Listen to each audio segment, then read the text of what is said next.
Warning: our YouTube channel and its videos may contain scenes, language, and content that may not be appropriate for all audiences.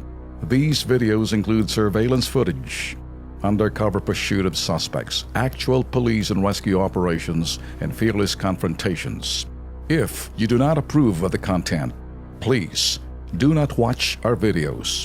If you wish to continue, we strongly advise that you proceed with caution. Viewers' discretion is advised. Kilos prontong sinolusyonan. Ginawa ng hakbang, ito may ginawa hong lokal na pamahalaan ng Navotas kasi na-feature natin Lex yung sementeryong ginawang basurahan. Abay, nilinis na. Very Edi, good. panoorin natin. Excited ako.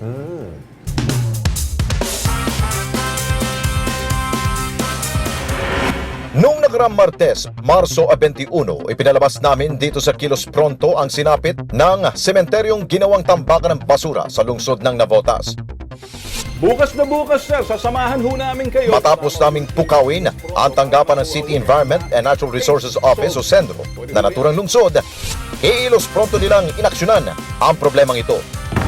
Sa panguna ng Sendro at sa pagtulungan ng barangay, umabot sa 5 truck ng basura ang kanilang hakot mula sa sementeryo. Dito katuwang ang barangay, tinuruan ng Sendro ang mga residente sa kahalagahan ng pagpapanatili ng kalinisan at pangako nila, Patuloy tayo nakikipag-ugnayan sa barangay at sa mga nakatira rito para itong lugar na ito ay hindi na magsilbing tapunan ng basura.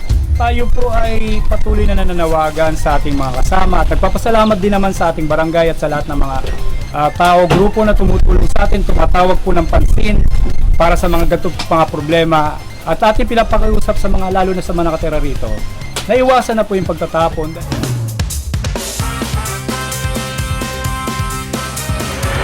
Una sa lahat, Lex, papasalamat tayo na kumilos ho agad kayong pronto. Pasalamat din kayo sa mayor ho ng Navotas, si Mayor Chanco, at ho yung kanina, si Sir Joselito Osete. Salamat ho na at least na may nagawa ho kayo. Ano? Kung kayo ho'y na-feature ho sa amin, eto ho'y trabaho lamang. Ala ho, personalan.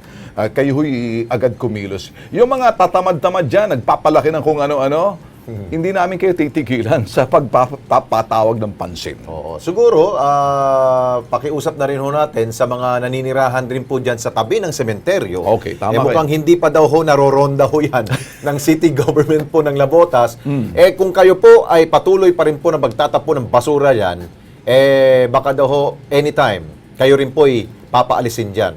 Mas maigi na hong makipag-cooperate na ho sa local government ng Navotas kaysa naman mawalan rin po kayo ng tirahan.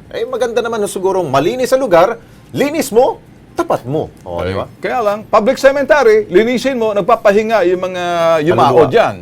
Respetuhin natin, hindi sila basurahan. Yan ay pahingahan. Yun.